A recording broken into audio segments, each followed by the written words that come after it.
Donald Trump a décidé d'envoyer 3 navires de guerre au large du Venezuela alors que les États-Unis offrent déjà une prime de 50 millions de dollars pour toute information permettant l'arrestation du président vénézuélien Nicolás Maduro. Mais alors que se passe-t-il entre les États-Unis et le Venezuela et jusqu'où cela pourrait aller? Salut, c'est Samy, j'espère que vous allez bien, c'est le sujet à la une de ces actus du jour. 3 destroyers lance-missiles se dirigent vers les eaux au large du Venezuela, c'est ce qu'a déclaré ce mercredi un membre de l'administration américaine à l'AFP. Le Venezuela, c'est un pays de plus de 28 millions d'habitants qui se situe tout au nord de l'Amérique du Sud et qui est bordé au nord justement par la mer des Caraïbes. Et en plus de ces destroyers, selon plusieurs médias américains, l'administration Trump prévoit également d'envoyer 4000 Marines, donc des militaires américains, dans la région des Caraïbes pour faire pression sur la région et donc notamment sur le Venezuela. Et si vous suivez nos formats, vous savez que ces pressions du gouvernement américain ne sont pas les premières. Les États-Unis avaient déjà promis le 9 août dernier qu'ils comptaient offrir une prime de 50 millions de dollars pour toute information conduisant à l'interpellation de Nicolás Maduro, le président du Venezuela. Mais alors pourquoi les États-Unis cherchent à arrêter Maduro? Eh bien Nicolás Maduro est accusé par la justice américaine de trafic de drogue et de corruption. Selon elle, il serait derrière un cartel qui aurait envoyé des centaines de tonnes de drogue aux États-Unis. La ministre de la Justice des États-Unis accuse notamment le président du Venezuela de représenter, je cite, une menace pour la sécurité nationale des États-Unis. Très concrètement, la justice américaine l'accuse aussi d'avoir collaboré avec des gangs criminels vénézuéliens comme Tren de Aragua et le cartel mexicain Sinaloa. Selon CNN, qui cite un responsable américain, le déploiement de ces forces américaines aurait donc pour but, je cite, de faire face aux menaces pour la sécurité nationale des États-Unis qui proviennent d'organisations narco-terroristes spécialement désignées dans la région. Toujours selon ce responsable, Donald Trump envisagerait également des frappes contre les sites de production et les moyens de transport des cartels, mais il affirme cependant qu'il ne s'agit pour le moment que d'une démonstration de force plus que d'une véritable volonté d'utiliser les armes. Sur ce point, la porte-parole de la Maison-Blanche, Caroline Leavitt, qui a été interrogée mardi sur un éventuel déploiement de troupes au Venezuela, a affirmé, je cite, que Donald Trump était prêt à utiliser tous les moyens dont dispose l'Amérique pour empêcher l'afflux de drogue dans le pays. Du côté du Venezuela, le gouvernement a rejeté les accusations de Washington concernant le trafic de drogue et dénonce aussi régulièrement le fait que les États-Unis s'immiscent dans les affaires de leur pays. Nicolás Maduro a lui qualifié de pathétique et de grossière opération de propagande politique la nouvelle prime américaine pour l'arrêter, et en réaction aux pressions américaines, il a annoncé ce lundi le déploiement de 4,5 millions de miliciens dans tout le pays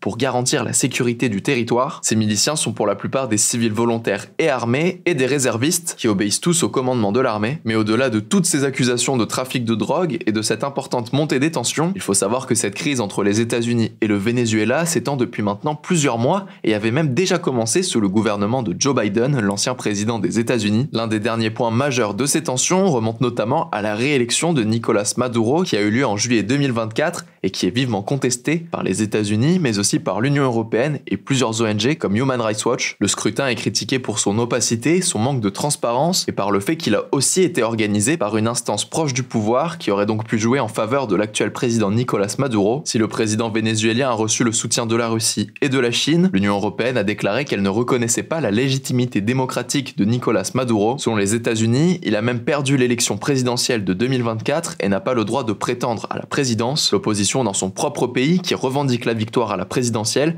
qualifie également son élection de coup d'État. Son opposant à la présidentielle, Edmundo González Urrutia, qui est considéré par l'opposition comme le président légitime du Venezuela, a aussi dû quitter le pays après les élections. Il est actuellement réfugié en Espagne où il a obtenu l'asile politique pour fuir un mandat d'arrêt émis contre lui par la justice vénézuélienne pour des crimes graves qui seraient en lien avec le terrorisme. La victoire de Nicolás Maduro avait également entraîné de vives réactions dans le pays avec d'importantes protestations et des affrontements avec les forces de l'ordre qui ont fait au moins 28 morts et près de 200 blessés. Au total, plus de 2000 personnes ont été arrêtées suite à sa réélection pour avoir manifesté, soutenu l'opposition ou critiqué le gouvernement, selon des groupes de défense des droits de l'homme comme Human Rights Watch. La Cour pénale internationale avait d'ailleurs déjà ouvert une enquête en 2021 concernant des possibles crimes contre l'humanité du gouvernement Maduro, en lien justement avec sa répression de l'opposition. Ça concerne notamment des détentions arbitraires, des actes de torture, des viols ou encore des violences sexuelles et des persécutions pour des motifs politiques politique commis depuis 2017 par les autorités civiles, les forces armées et certains individus pro-gouvernementaux. Et même si le Venezuela collabore avec la CPI sur ce sujet,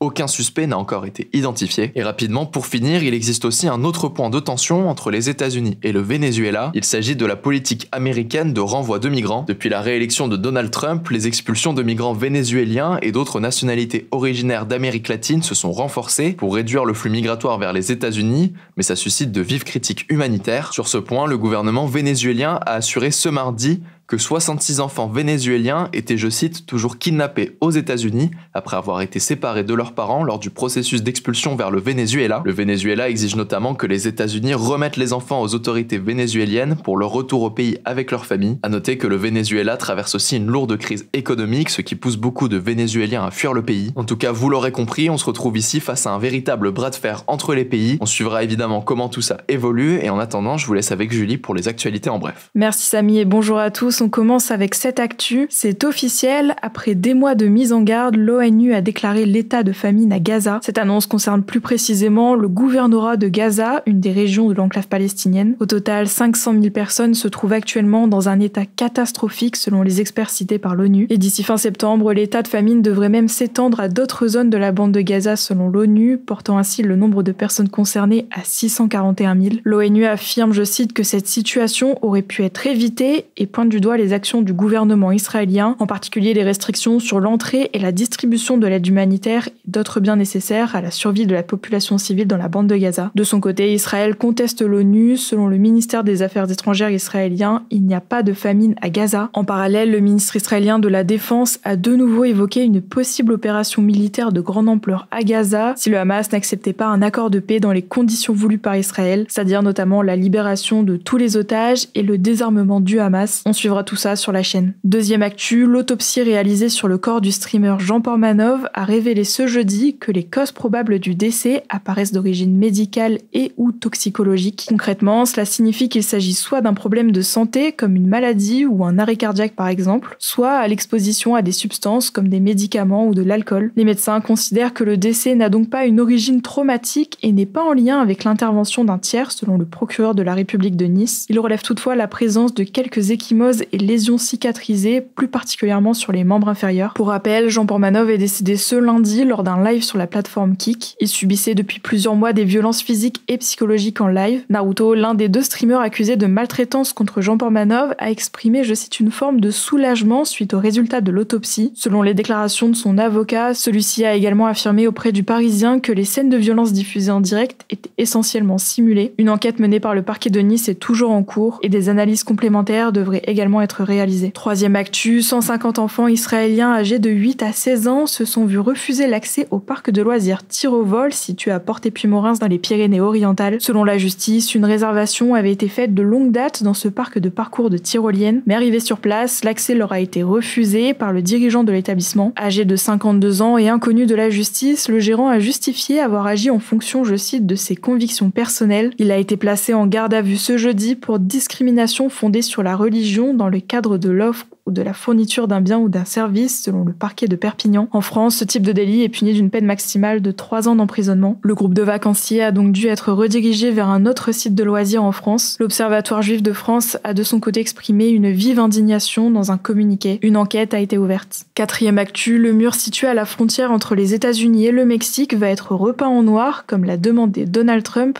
empêcher les migrants de l'escalader. En fait, la couleur noire absorbe beaucoup plus la chaleur du soleil que n'importe quelle autre couleur. Conséquence, le mur qui est exposé toute la journée en plein soleil deviendrait brûlant et donc très difficile à escalader à main nue. L'objectif ici est de décourager les personnes qui souhaitent rentrer illégalement aux États-Unis. Lors de son premier mandat en 2017 et depuis son retour à la présidence en janvier, Donald Trump a affiché à plusieurs reprises sa volonté de renforcer le mur afin de contrôler l'immigration illégale et, selon lui, lutter contre le trafic de drogue. D'après la secrétaire à la sécurité intérieure des États-Unis, Kristi Noem, 800 mètres de murs sont construits tous les jours le long de la frontière, qui mesure environ 3000 km au total. Cinquième actu, c'est du jamais vu, plus d'1 million d'hectares ont déjà brûlé dans les pays de l'Union européenne en 2025, selon les données du système européen d'information sur les feux de forêt, qui collecte ces informations depuis 2006. Jusqu'ici, le record était d'environ 988 000 hectares brûlés en 2017, et ce jeudi à midi, il a dépassé donc les 1 015 000 hectares, soit quasi autant que la superficie de la Corse et de la Guadeloupe Guadeloupe réunis. L'Espagne est de loin le pays de l'Union européenne le plus touché par les incendies, avec plus de 400 000 hectares brûlés, suivi du Portugal avec près de 274 000 hectares et de la Roumanie avec 126 000 hectares. En France, on compte 35 600 hectares de forêt qui ont été réduits en cendres, notamment dans l'Aude avec l'incendie survenu début août. À noter que ces incendies sont amenés à se répéter, à s'intensifier avec les années à cause du changement climatique. Pour finir, je voulais évoquer avec vous un sujet qui nous a été beaucoup demandé en commentaire. Je parle du projet de règlement européen Child Control, de son vrai nom Child Sexual Abuse Material. Alors ce projet, s'il est accepté par les pays de l'Union européenne, a pour but de lutter contre la diffusion de contenus pédopornographiques à l'échelle de l'Union européenne, en filtrant notamment les contenus sur Internet pour détecter les images illicites. Mais ce texte, il a pas mal fait débat, notamment car il suggère de scanner les contenus partagés via des applications de messagerie, même celles qui sont cryptées comme Signal ou WhatsApp. Certains utilisateurs s'inquiètent pour leur vie privée et les applications comme Signal dénoncent un risque d'introduire une vulnérabilité qui pourrait être exploitée par des pirates informatiques. Pour l'instant, le texte est encore en évaluation, c'est-à-dire qu'il peut encore être modifié. Les membres de l'Union européenne ont jusqu'au 12 septembre pour finaliser leurs évaluations et un débat devrait se dérouler en octobre avant un vote final fin 2025, voire début 2026. Pour être adoptée, elle aura besoin du soutien d'au moins 15 des États membres représentant au moins 65% de la population. On en reparlera d'ici là. Merci Julie pour ces actualités en bref, c'est tout pour aujourd'hui. Merci encore de nous suivre sur nos comptes, que ce soit sur YouTube, TikTok, Instagram